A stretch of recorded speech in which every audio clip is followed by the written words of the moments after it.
इस क्लास में बात करते हैं न्यूक्लियोसाइड्स के बारे में। तो अब तक हमने देखा था कि जो आपके न्यूक्लियोटाइड्स होते हैं वो क्या न्यूक्लिक एसिड के मोनोमर्स होते हैं। जब लार्ज अमाउंट में आपके न्यूक्लियोटाइड्स कंबाइन होते हैं तो न्यूक्लिक एसिड का फॉर्मेशन होता है। तो जो आपका न्यूक्लियोटाइड है उसके अंदर क्या-क्या होता था, एक पेंटोज शुगर और क्या एक नाइट्रोजनस बेस और एक फॉस्फेट ग्रुप होता था। तो अगर हम बात करें इस फॉस्फेट ग्रुप को छोड़ के ये जो दोनों बचते हैं, एक पेंटोज शुगर और एक नाइट्रोजनस बेस, इसको क्या बोला जाता है? इसको आपका न्यूक्लियोसाइड बोला जाता है। ठीक है, तो पे आपके न्यूक्लियोटाइड के अंदर क्या क्या था? तीन चीज था, एक बेस, एक शुगर, एक फॉस्फेट ग्रुप। न्यूक्लियोसाइड के अंदर क्या होगा? सिर्फ एक बेस होगा और एक शुगर होगा। ठीक है, तो बात करते हैं न्यूक्लियोसाइड के बारे में। इसके अंदर पहले क्या होगा? एक शुगर होगा। शुगर आपका राइबोज भी हो सकता है और डीऑक्सीराइबोज भी हो सकता है। अगर राइबोज होगा तो उसका नाम डिफरेंट होगा और डीऑक्सीराइबोज होगा तो उसका नाम डिफरेंट होगा। ठीक है, अभी उसके बारे में हम बात करेंगे। पहले एक जनरल स्ट्रक्चर उसका बनाते हैं। एक आपका शुगर बना लो, पेंटोज शुगर। और क्या इससे जुड़ा क्या करना, पहले कार्बन पे क्या करना, एक बेस को अटैच कर देना। ठीक है, तो ये आपका पेंटोज शुगर है, इससे अलग अलग ग्रुप जुड़े होंगे। और क्या, ये कार्बन नंबर 1, ये carbon number 2, carbon number 3, carbon number 4 और एक कार्बन नंबर 5 होगा। और ये जो आपका पहला कार्बन मतलब प्राइमरी कार्बन है, इसी से क्या कर देना, एक बेस को अटैच कर देना। तो ये बेस कौन सा होगा? नाइट्रोजनस बेस होगा। तो ये जो आपके पास कंपाउंड बनता है इसको क्या बोलते हैं हम?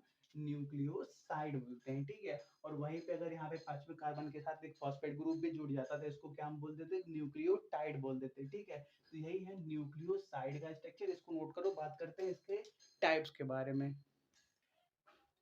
तो बात करते हैं टाइप्स ऑफ न्यूक्लियोसाइड्स के बारे में। तो पहला हमारा टाइप है राइबो न्यूक्लियोसाइड। ठीक है, तो जो आपका बेस है, अगर वो राइबो शुगर के साथ कंबाइन होता है तो उस टाइम पे जो आपके पास न्यूक्लियोसाइड मिलते हैं उनको क्या बोला जाता है? राइबो न्यूक्लियोसाइड बोला जाता है। ठीक है, तो अगर आपके पास ये सभी बेसिस हैं और ये शुगर शुगर सभी में सेम रहेगा क्योंकि वो राइबोज रहने वाला है। अगर बेस आपका एडेनिन है और वो राइबोज शुगर के साथ मिल रहा है तो जो आपका न्यूक्लियोसाइड बनेगा उसको क्या बोलता है? एडेनियोसिन बोलते हैं। अगर आपका बेस ग्वानिन है और वो राइबोज के साथ कंबाइन हुआ तो उसको क्या बोलेंगे? ग्वानियोसिन बोलेंगे।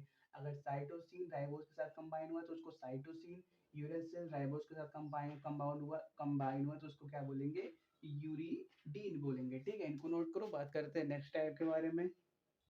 बात करते हैं सेकेंड टाइप के बारे में। जब आपका बेस है वो 2 डीऑक्सीराइबोस शुगर के साथ कंबाइन होता है तो जो आपका न्यूक्लियोसाइड बनता है उसको हम क्या बोलते हैं? डीऑक्सीराइबो न्यूक्लियोसाइड बोलते हैं। ठीक है, तो देखो हमने स्टार्टिंग में ही आपको राइबोस शुगर और 2 डीऑक्सीराइबोस शुगर का फिगर वहां पे दिखाया था। जब हमने ये चैप्टर स्टार्ट किया था तो उसी टाइम पे आपको इन दोनों में डिफरेंस भी बताया था कि इन दोनों में बस एक जगह पे डिफरेंस होता है, जहाँ पे सेकेंडरी कार्बन पे राइबोस के अंदर OH और H होता है, डीऑक्सी राइबोस के अंदर दोनों H होते हैं। इसके लिए इसका नाम 2 डीऑक्सी राइबोस शुगर पड़ता है और उसका नाम सिर्फ राइबोस शुगर पड़ता है। ठीक है, और देखो जब आपका जो ये बेस है ये शुगर है। ठीक है, बेस आपका एडेनिन है और शुगर डीऑक्सीराइबोज है। तो जो आपका न्यूक्लियोसाइड बनेगा उसको क्या बोलेंगे? डीऑक्सी एडेनियोसिन बोलेंगे। जब ग्वानिन और डीऑक्सीराइबोज जब कंबाइन होंगे तो क्या मिलेगा आपको? डीऑक्सी ग्वानियोसिन मिलेंगे।